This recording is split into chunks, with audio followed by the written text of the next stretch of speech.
A change of heart last night by Justice Minister Jean Chrétien allowed the Constitutional Committee to include the handicapped, so-called, under the proposed Charter of Human Rights. The amendment will give the disabled equal rights and protection under Canadian laws. To comment, David Lepofsky, a Toronto law student and official constitutional spokesman for the Canadian National Institute for the Blind. He's on the phone from his home in Toronto. Good morning, David. Good morning. Is that right? Is disabled, not handicapped? The term that's been included is mental or physical disability. Now, what had the position of the three federal parties been on the inclusion of the handicapped in the Charter of Human Rights before this? To begin, just so people don't get confused on this issue, we're not talking about special rights for the handicapped. We're talking about a section of the Charter of Rights which is to guarantee all persons in Canada the right to equality before the law and to the equal protection and the equal benefit of the law without discrimination. The section was aimed at laws which discriminate, which give different and unequal and unfair treatment to certain minority groups. So all the disabled really want is equality? That's what we're talking about. Now, the original proposed charter, which the government brought forward last fall, was written in such a way that only a few minority groups were entitled to protection. The legal language that was utilized guaranteed minority rights only for certain minorities, such as racial minorities and religious minorities.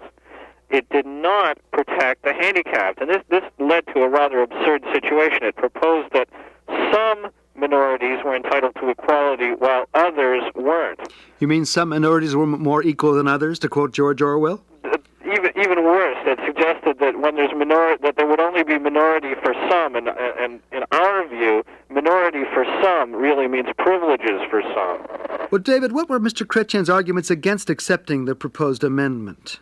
Well, after I appeared before the Constitution Committee, the Justice Minister, as everyone will recall, proposed a wide-ranging amendments to the package of proposals to the Constitution, and he expressly 2 weeks ago stated that the handicapped were not to be included.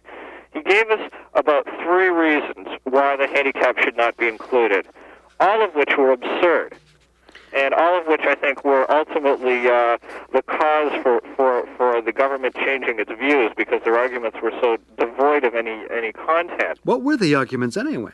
The first argument was that the wording that he was offering would in fact somehow provide protection for the handicapped. It was open-ended enough so that even though that all minorities weren't listed, other minorities could go to court and argue the issue.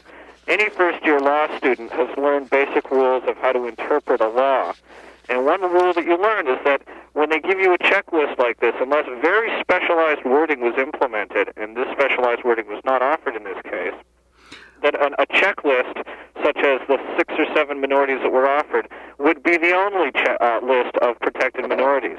So he was suggesting that even though we weren't mentioned, somehow we were still protected. And as a matter of very basic law, this was an absurdity.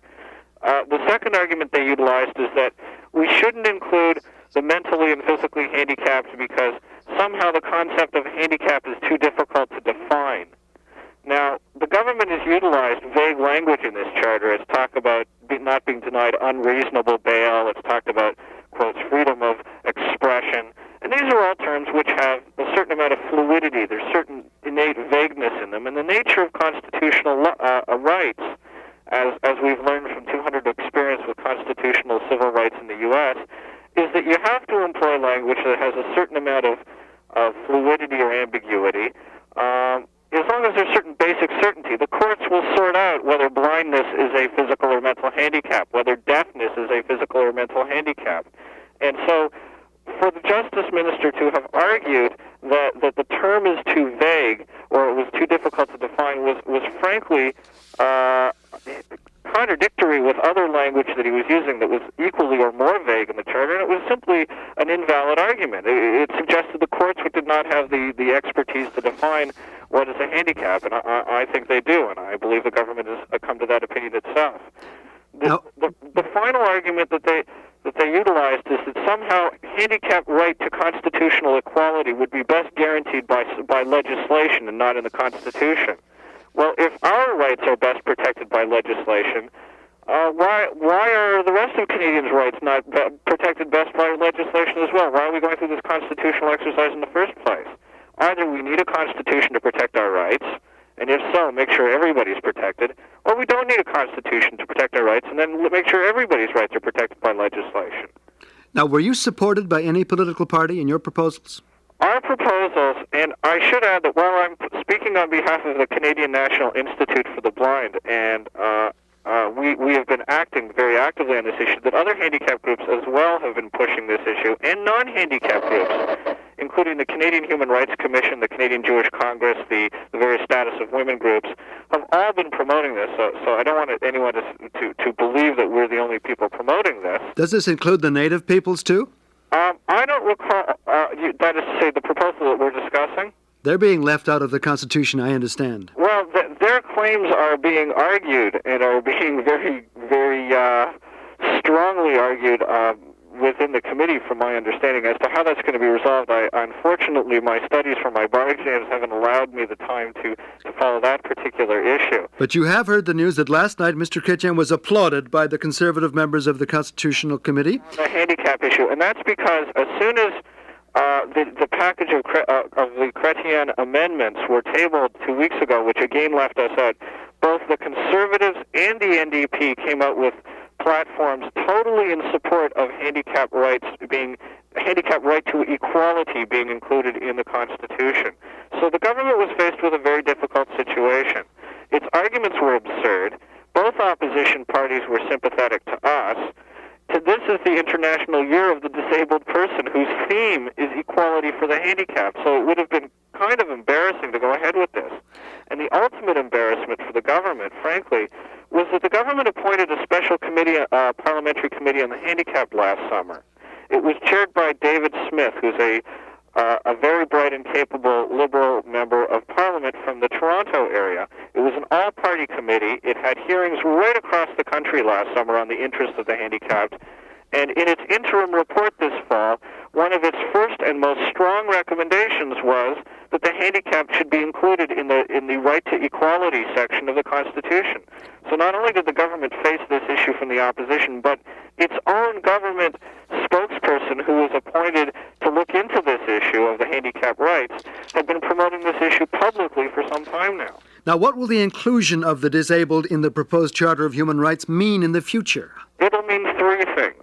The first and most directly is that once this charter is entrenched in the Constitution and once it's patriated, assuming that the government goes ahead with its present plans and that there's no legal or political way or cause for it being changed, assuming that all of this happens, what it means is that any law passed in Canada which discriminates against the handicapped will be rendered unconstitutional. For example, there are various provincial statutes which deny blind people the right to sit on a jury, even if they don't need eyesight to adjudicate on the trial. Now, there are some trials where eyesight is needed, but I myself am blind and am going into the practice of law. I can tell you that there's a lot of times in a courtroom situation where vision is not needed to be able to know what's going on.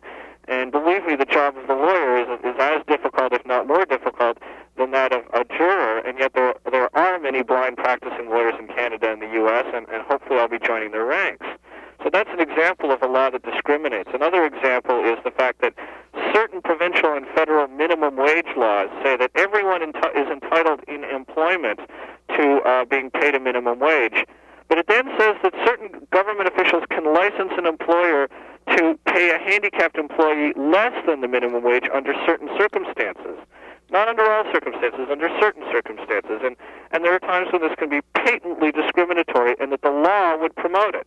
So the first effect of these amendments, if this all becomes a real live actual constitution, is that laws which discriminate unfairly against a person or against the handicapped will be unconstitutional.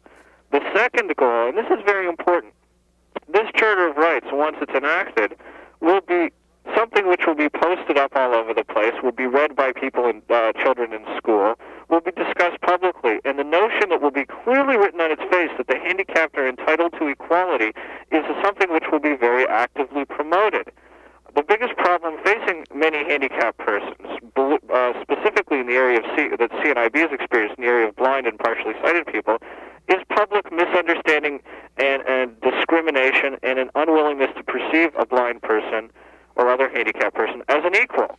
And our Constitution will be signaling a new message across Canada, which is that this public stereotype is inaccurate. And the final effect that this amendment will have is that handicapped people, unfortunately, or at least some, have tended to be a little passive when it comes to promoting their rights. This is changing, and this is evidenced by the lobbying by handicapped groups on this particular issue. Thank you, David. Good luck in the bar exams. Thanks a lot. Been speaking to David Lepofsky, a law student and official constitutional spokesman for the Canadian National Institute for the Blind. He spoke to us from Toronto.